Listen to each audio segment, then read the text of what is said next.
Okay guys, pakita lang namin yung daan namin.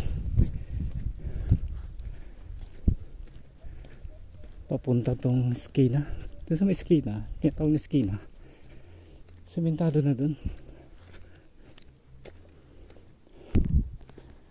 O, diba? Tagatak ang pawis. Tagatak.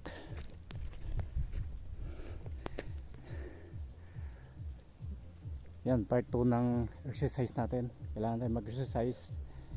Imbis sumakay ka, maglakad na lang kasi exercise yan eh. Kailangan tayo mag-exercise para bumaba yung blood sugar natin.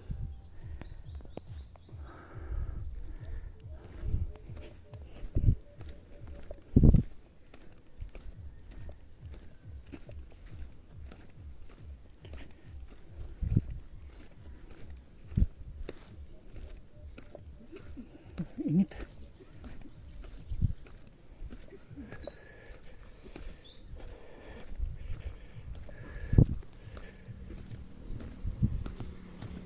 Diyan banda semento na dyan.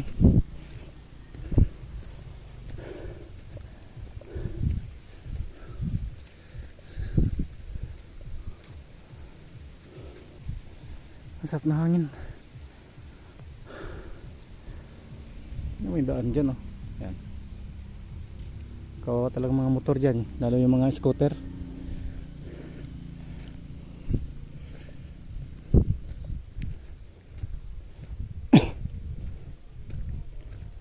Ang sinimento dito lang, hindi pa umabot, di pa dala diniretso to. Yan guys, yan buhay sa bukid. Guys, update ko mamaya. Bye bye.